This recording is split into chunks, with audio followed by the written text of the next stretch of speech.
ہم مسلمان ہیں، ہمارے سامنے کفریہ طاقتیں جمع ہوئی ہیں، اور یاد رکھیں جب کفریہ طاقتیں آپ پر حملہ کرتی ہیں تو وہ آپ کے برابر کے اندر جب طالبان ہوتے ہیں، سنی گورنمنٹ ہوتی ہے، تو وہ نہیں دیکھتے کہ یہ سنی گورنمنٹ ہے۔ جب ایران کے اوپر حملہ کرتی ہے یا حزب اللہ پہ حملہ کرتی ہے یا حماس پہ حملہ کرتی ہے تو وہ یہ نہیں سوچتے کہ یہ ایک شیعہ ملیٹنٹ ہے یا شیعہ سپورٹڈ گورنمنٹ ہے، بلکہ وہ حملہ کر دیتی ہے۔ کیوں؟ اس لیے کہ وہ مسلمان کے نظریے سے دیکھتی ہیں، وہ کبھی بھی آپ کو شیعہ سنی نظریے سے نہیں دیکھتی، وہ ہمیشہ آپ کو لڑاتی ہیں کہ آپ شیعہ سنی فسادات کرتے رہو، ایک دوسرے کو مارتے رہو، ہمیشہ ایک دوسرے کو کاٹتے رہو۔ ایک کے ساتھ مل کے دوسرے کو مارنا ان کی پرانی عادت ہے،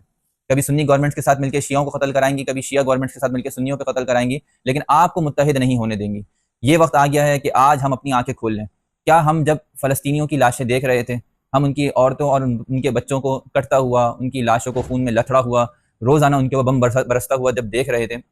ہم میں سے کتنے لوگوں کی تمنائیں تھیں، کتنے سارے لوگوں کی دل کی فریادیں تھیں، کاش کہ سلطان صلاح الدین ایوبی ہوتے اور آتے اور اسرائیل کو سبق سکھاتے۔